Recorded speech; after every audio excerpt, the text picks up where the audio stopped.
Yes Prasad గారు, సాక్ష్యాలు కంటి ముందు కనిపిస్తున్నాయి. ఓటర్లు సార్ మేము ఓటు హక్కు వినియోగించుకుంటాం, మమ్మల్ని ఓట్లు వేసుకొనివ్వండి అంటే పోలీసులు కనికరించకుండా తరిమేస్తున్నారు. కానీ ఎక్కడి నుంచి ఊడిపడ్డారు ఈ పచ్చమొక్క? ఈ రిగ్గింగ్ చేసేటటువంటి వాళ్ళు, దొంగ ఓట్లు వేసేవాళ్ళు, వాళ్ళందరినీ తీసుకొచ్చి ఈరోజు లైన్లో నిలబెట్టి ఓట్లు వేస్తున్నారు. ఇంతకంటే ప్రజాస్వామ్యానికి సిగ్గుచేటు ఇంకొకటి ఉంటుందా? ముందుగా సాక్షి ప్రేక్షకులు నమస్కారం అండి. ప్యానల్లో ఉన్న మిత్రుడికి మీకు కూడా నమస్తే సార్. ఈశ్వర్ గారు సార్, కొన్ని బ్లాక్ డేస్ అని కొన్ని వర్ణించబడతాయి సార్ చరిత్రలో. అంటే ఒక ప్రజాస్వామ్యాన్ని ప్రజాస్వామ్యబద్ధంగా రక్షించే వాళ్ళే భక్షకులైనప్పుడు ఒక నిస్సహాయ స్థితి ప్రజలు వాళ్ళు ఇవాళ, నేను నిన్న కూడా చెప్పాను, మనకు రాజ్యాంగం ప్రసాదించిన ఓటు హక్కుని ఇవాళ ప్రజాస్వామ్య విలువలు పరిరక్షించడానికి ప్రజలే న్యాయ నిర్ణేతలు అన్న దగ్గర ప్రజలు ఈ విధమైన మానసిక సంఘర్షణకు గురవుతూ పోలీసుల్ని అర్థించుకునే పరిస్థితి వచ్చిందంటే ప్రజాస్వామ్యాన్ని ఎవరు భ్రష్టు పట్టిస్తున్నారు?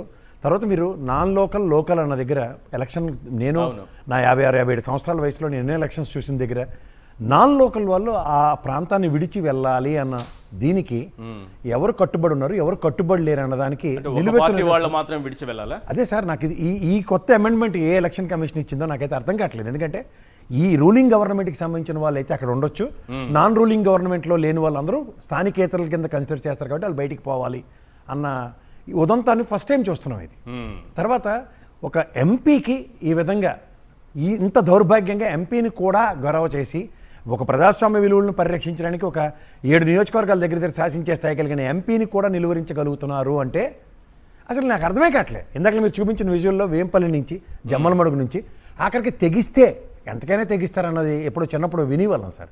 Jammalamadugu market yard vice chairman అంటే అంత డెలిబరేట్గా వచ్చి ఓటేయడం అంటే ప్రజాస్వామ్య విలువలు పరిరక్షించి ఒక మార్కెట్ యార్డ్ చైర్మన్ ఒక రాజ్యాంగబద్ధ పదవా, లేకపోతే రాజ్యాంగేతర పదవా, లేకపోతే గవర్నమెంట్కి వచ్చిన తర్వాత వాళ్ళు ఇచ్చే పదవులకు కూడా వాళ్ళు కనీసం వన్నీ తేకుండా ఏంటిది నాకు అర్థం కావట్లే సార్. నిజంగా చెప్తున్నాను, ఒక ఎలక్షన్ని ప్రభావితం చేసే దగ్గర వేరే ప్రాంతాల నుంచి నేను పొద్దున్న ఇవాళ వైఎస్ఆర్సీపీ అభ్యర్థి కూడా ఇంటర్వ్యూ ఇస్తూ మాట్లాడుతుంటే అన్నాడు, ఇది ఒక 8 నెలలు 9 నెలలు నిడివి కలిగిన ఒక ఎలక్షన్కి మీరు శాసిస్తున్నారు, మనుషులు తీసుకొచ్చి మీరు ఓట్లు వేయించుకుంటున్నారు. రేపు పొద్దున్న మొత్తం 8 నెలల తర్వాత జరిగే ఎలక్షన్లో స్థానికేతరులుగా మీ ఊర్లో ఎలక్షన్ మీరే చూసుకోవాలా? అప్పుడు మా పవర్ ఏందో మేము చూపించవచ్చా? ఇప్పుడు స్థానికంగా ఉన్న వాళ్ళకి నిలువరించే హక్కు మీరు తీసుకున్నారు. ఇవాళ the description has been taken. ఒకసారి స్క్రీన్ పైన దృశ్యాలు చూడండి సార్. రిగ్గింగ్కి టీడీపీ గుండాలు వెళుతున్నారు, అక్కడేమో నిజమైన ఓటర్లు ఓట్ల కోసం కాళ్ళు పట్టుకుంటున్నట్టు సరే. వాళ్ళు చూడండి, వాళ్ళు మోకలు సమూహంగా వెళ్ళిపోతున్నారు లోపలికి పోలింగ్ బూతుల్లోకి. కాదు సార్, పోలీస్ పికెట్లు పెట్టి లోకల్ వాళ్ళని కాకుండా నాన్ లోకల్ని ఎలా చేయడానికి పోలీస్ పికెట్లు పెట్టారు సార్. రామప్రసాద్ రెడ్డి గారు ఎలా వస్తారు? రామప్రసాద్ రెడ్డి గారు మంత్రిగా ఉండి ఎలా వస్తారు? అదే చెప్తున్నాను సార్. ఇప్పుడు మనకి రాజ్యాంగబద్ధ పదవుల్లో ఉన్న వాళ్ళు ఖచ్చితంగా క్యాబినెట్ మినిస్టర్ అవుతున్నాం. క్యాబినెట్ మినిస్టర్ రాయచోటు నుంచి ఇక్కడికి వచ్చి ఎలక్షన్ బూత్లోకి వెళ్ళడం ఏంటి అసలు? పైగా అక్కడ వైఎస్ఆర్సీపీ నుంచి కంటెస్ట్ చేస్తున్నటువంటి అభ్యర్థిని బెదిరిస్తున్నారు, బూతులు తిడుతున్నారు. ఎవరు? ఒంటిమెట్ల సుబ్బారెడ్డి గారు. అవును. చెప్తూ నాకు అర్థం కావట్లే. ఇప్పుడు మీకు ఎవరో 2 యాంటీనాలు వస్తాయి సార్ ఎక్కడి నుంచైనా. ఏంటనుకుంటారు అసలు ఈ ప్రజాస్వామ్యమేనా?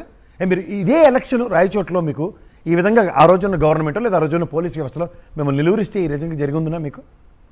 అదే నా చేసిన పని.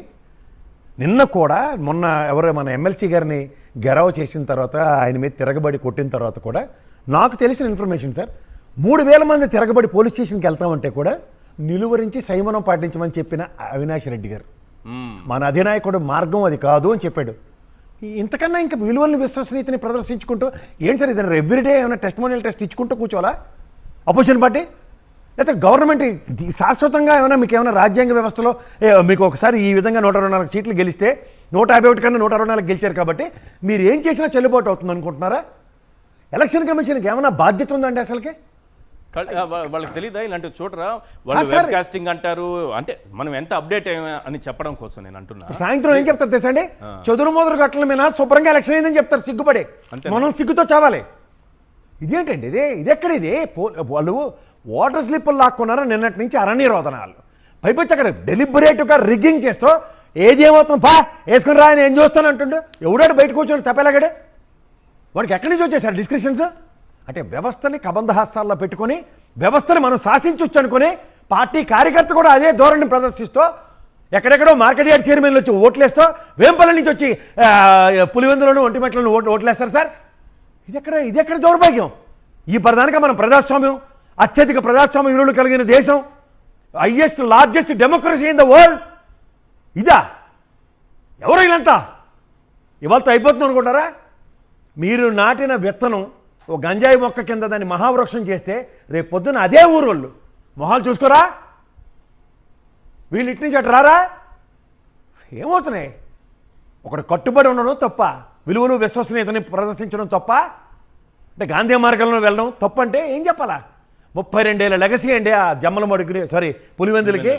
ఏం మొగటం లేకుండా వైఎస్ కుటుంబం నుంచే ఎవరు ప్రాతినిధ్యం కాకుండా యునానిమస్గా గెలుచుకుని వస్తున్నారు. ఇక్కడ వన్ సైడ్ ఎలక్షన్ అని చెప్పి నేను అనితమ్మ గారు మాట్లాడుతున్నారు కదా, గౌరవ హోమ్ మినిస్టర్ గారు.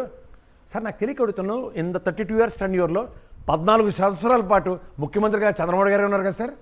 ఇదే పులివెందుల్లో ఉమేష్ చంద్ర గారు నిలువరించిన ఎలక్షన్లో కూడా మహానుభావుడు రాజశేఖర రెడ్డి గారు గెలిచారు కదా. అప్పుడున్న వ్యవస్థను నిలువరించాలనుకున్నా ఎందుకు అక్కడ ప్రజాస్వామ్యబద్ధంగా ప్రజలు ఒకే వ్యక్తిని కన్సిస్టెంట్గా ఎన్నుకుంటున్నారు? ఇది కూడా అవగాహన లేదా? అంటే ప్రజాస్వామ్యాన్ని కూనీ చేయడానికి 15వసారి ముఖ్యమంత్రి అయిన చంద్రబాబు నాయుడు గారా? ఆలోచించుకోండి ఒకసారి. నేను కాదు, గౌరవ హోంమంత్రి గారు అనితమ్మ గారు మాట్లాడినప్పుడు ప్రజాస్వామ్య విలువలు పరిరక్షిస్తూ ఎలక్షన్ జరుగుతుందన్నారు. అంటే 14 సంవత్సరాలు బట్టి యునానిమస్గా అక్కడ ఇస్తున్న ఎలక్షన్కి శాంక్చుటీ ఏంటి? వెసెస్ డెమోక్రటిక్ విలువలు ఉన్నాయా? డెమోక్రసీని కూనీ చేస్తున్న ఎలక్షనా? ఒక్కసారి ప్రక్షాళన చేసుకోమనండి. 14 ఏళ్ళ వనవాసం తర్వాత రాముడు రామరాజ్యాన్ని వెళ్తే 15వ సంవత్సరంలో రామరాజ్యాన్ని బదులు రాక్షస రాజ్యాన్ని ఎలా ప్రదర్శిస్తున్నారో చూసుకోమనండి. దీనికా ఒక పోలీస్ ఇదే ప్రవీణ్ గారు ఈసీ దగ్గరికి వైఎస్ఆర్సీపీ నేతలు వెళ్ళి ఫిర్యాదు చేశారు, ఇది ఒక బోగస్ ఎన్నికలా మారిపోయిందన్నారు. ఏం స్పందన నిల్, ఏం కనపడట్లేదు. ఒకటి, ఇట్లాంటి ఎన్నిక జరగాల, ఇట్లాంటి ఎన్నిక అవసరమా, లేదా కోర్టుకి వెళ్లాల్సిన అవసరం ఉందా వైఎస్ఆర్సీపీ? ఈ దృశ్యాలన్నీ చూపిస్తే చాలు కదా సార్, కోర్టు ముందు ఈ సాక్ష్యాలు పెడితే చాలు కదా. మీరు మళ్ళీ చెప్తున్నారు, మీరు ఒక అమాయకమైన నిక్కచ్చైన జర్నలిస్ట్, మీకు దండం పెట్టి చెప్తున్నాను, దయించి కోర్టు దీంట్లో ఇంటర్వ్యూన్ అవుతుందంటే నేను గౌరవ న్యాయస్థానం కూడా ఇంక్లూడింగ్ పోలింగ్ కేంద్రాలు మార్చిన దాంట్లో in this hour and at the cost of election commission we cannot.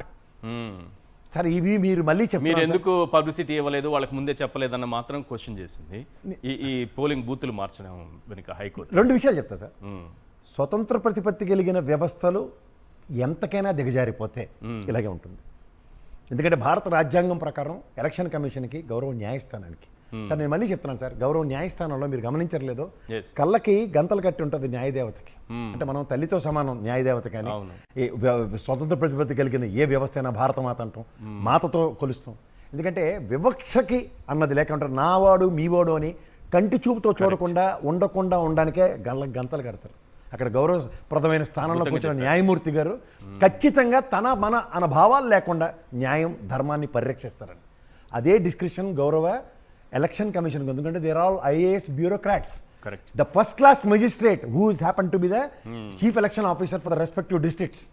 ఇలాంటి గౌరవప్రదమైన స్థానాల్లో కూర్చుని వాళ్ళందరికన్నా చీఫ్ ఎలక్షన్ కమిషనర్ అత్యున్నత విలువలు కలిగిన స్థానంలో ఉండి కళ్ళకు గంతలు కట్టుకుని కూర్చుని ఉంటే న్యాయ పరిరక్షణ జరుగుతున్న ఒకే ఒక్క భరోసాతో లోపలికి వెళ్తాం సార్. అదే ఆ భరోసాకి ఆడపిల్లల ఆక్రందన వినండి ఒకసారి. ఆ అమ్మాయి పొద్దు నుంచి నేను చూస్తున్నాను, తన ఓటును తను సాధించుకోవడానికి తన పడుతున్న మానసిక వేతకి వెదనకి ఎవరిది సార్ బాధ్యత? రక్షించేవాడు ఈ పోలీసు అయినప్పుడు కనీస బాధ్యత కూడా వహించకపోతే ఎవరికి వెళ్ళి అరణ్యరోధం పెట్టుకోవాలి, ఎవరికి మొరపెట్టుకోవాలా? రైట్, ఒక్కసారి కాదండి, ఇదే డిఐజీ గారు ప్రవీణ్ గారు అంత విలువలు విశ్వసనీయత ఏది పడితే అది మాట్లాడిన ఆయన, ఇదే రాంప్రసాద్ గారు అక్కడ మినిస్టర్ స్థానంలో అక్కడికి వెళ్ళి గరావు చేస్తుంటే ఒంటిమెట్టలో, కానీ ఇక్కడ కనీస బాధ్యతగా స్థానికేతరుడు అన్న మాట ఆయనకున్న యూనిఫామ్ ఎక్కడ అడ్డుతుంది? మీరు డిఐజీ ప్రవీణ్ గారిని అడగండి, ఆయన ఏం చెప్తారంటే ఒంటిమిట్ట జెడ్పీటీసీ అభ్యర్థి తల ఎగిరిపోలేదు కాబట్టి మేమే కారణం, పోలీసులు కాపాడామని చెప్తారు. సార్ ఒంటిమిట్టలో తల ఎగిరిపోయే కార్యక్రమం వస్తే తలలు అని ప్లోరల్ యాడ్ చేసుకోవాల్సి వస్తుంది, గుర్తుంచుకోండి. ఎందుకంటే ఒకటి గుర్తుంచుకోండి, పౌరుషాల గడ్డ రాయలసీమ. అవును, ఇప్పుడు ఒంటిమిట్ట వైఎస్ఆర్సీపీ కదా, ఎంత రక్షణ ఇస్తే మాత్రం వాళ్ళు ఇవ్వబడి. గాంధీ గారు అక్కడ పుట్టలేదు సార్, ఈశ్వర్ గారు, గాంధీ గారు అక్కడ పుట్టలేదు. పౌరుషం ఒక్కడికి సొంతం కాదు, పౌరుషాలు చూపించడం అన్నదాకా వస్తే రాయలసీమ గడ్డలో ప్రతి ఒక్కడు పౌరుషం చూపిస్తాడు. కానీ మహానుభావుడు రాజశేఖర రెడ్డి గారు, ఇదే చంద్రబాబు నాయుడు గారు ఒక కృషి ఫలితమే సంయమనం, శాంతనం, పిల్లలు చదువుకుంటూ 10 కాలాల పాటు వెలివేశారు దేన్ని, ఫ్యాక్షనేజాన్ని. దాన్ని మళ్ళీ నిద్ర లేపితే వచ్చే ఉపద్రవాలు నిలువరించడం మీ తరం కాదు. ఎందుకంటే ఆ తరంలో ఉన్న మహానుభావుడు రాజశేఖర రెడ్డి గారు చనిపోయాడు, ఆయన ఉన్నాడు అనుకోండి, ఓ భరోసా ఉంటుంది. ఇవాళ మీరు చేసిన కోతి పనికి రేపు పొద్దున్న నాకు తెలిసి ఎలా నిలువరించాలో అన్న భరోసా ఇవ్వగలుగుతాడు. పోలీసులని తమ ఓటు హక్కు కోసం మహిళలు ఏ రకంగా ఎదురు నిలబడి ఎదిరించి నిలబడి ఎలా నిలదీస్తున్నారో ఒకసారి విందాం సార్. అలా రెడీ ఉన్నాము ఏజెంట్ వెళ్ళాలని. అంతలోపు మనుషులందరూ వచ్చి అక్కడ ఉన్నారు. పోలీసు వాళ్ళు వాళ్ళని పక్కన పెట్టుకొని కట్టలు పట్టుకొని ఉన్నారు. అసలు కొత్త వాళ్ళందరూ రావద్దని చెప్పినారు కదా. 144 సెక్షన్ ఎక్కడ పోయింది? పులివెందులు అమలు చేయలేదా? పోలీసు వాళ్ళే వాళ్ళకి అట్లా అంత ఐడియాలు ఇచ్చి ఇక్కడ పెట్టుకోండి అక్కడ పెట్టుకోండి అని చెప్తున్నారు. వాళ్ళకే అంత కోఆపరేట్ చేస్తున్నారు. ఇంకా వాళ్ళు రావడం ఎందుకు? మా ఊరికి వచ్చినామని పేరా? అదేదో వాళ్ళ ఇళ్లలో ఉండొచ్చు కదా. మాది మేమే చేసుకునే వాళ్ళం, చూసుకునే వాళ్ళము. అంత ధైర్యం లేని వాళ్ళు పోలీసు వాళ్ళు ఎందుకైనారు? అసలు మమ్మల్ని ప్రొటెక్ట్ చేయడానికే కదా వచ్చింది పోలీసు వాళ్ళు. అసలు లేడీస్ ప్రొటెక్షనే లేదు. ఒక ఆంటీ ఓటు వేయడానికి వెళ్ళింటే ఆమె చేయి పట్టుకొని స్లిప్పి అని బెదిరించారంట. అక్కడ వాళ్ళుండి ఏం లాభం చెప్పండి? ఇంకా పొద్దున్న 7 పోలింగ్ అయితే ఇప్పుడు వచ్చారు. ఈ టైం అంతా ఏం చేస్తున్నారు? డిగ్గింగ్ అంతా అయిపోయింది. తర్వాత క్యాండిడేట్ ఇప్పుడు ఓటు వేయించుకోవడానికి వచ్చినారా? లేకపోతే చెల్లదు కాబట్టి వచ్చినారా? క్యాండిడేట్ కోసం ఎవరైనా రావాలా లేదా? ఏజెంట్ లేని ఓట్లు ఎలా వేసుకుంటారు? ప్రొటెక్షన్ లేనప్పుడు, పొద్దున్న నుంచి ప్రొటెక్షన్ లేనప్పుడు ఇప్పుడు ప్రొటెక్షన్ మాకు ఏదానికి ఏం అవసరం? మాకు అవసరం ఎప్పుడు రావాలి కదా. అవసరం లేనప్పుడు పోలీసులు ఎందుకు? ఈ బలగాలన్నీ ఏదానికి ఏం అవసరము? ఆ పోలీసు వాళ్ళే కట్టలు పట్టుకొని తరుముతున్నారు. పోలీసు వాళ్ళే కట్టలు పట్టుకొని పరిగెత్తిస్తున్నారు.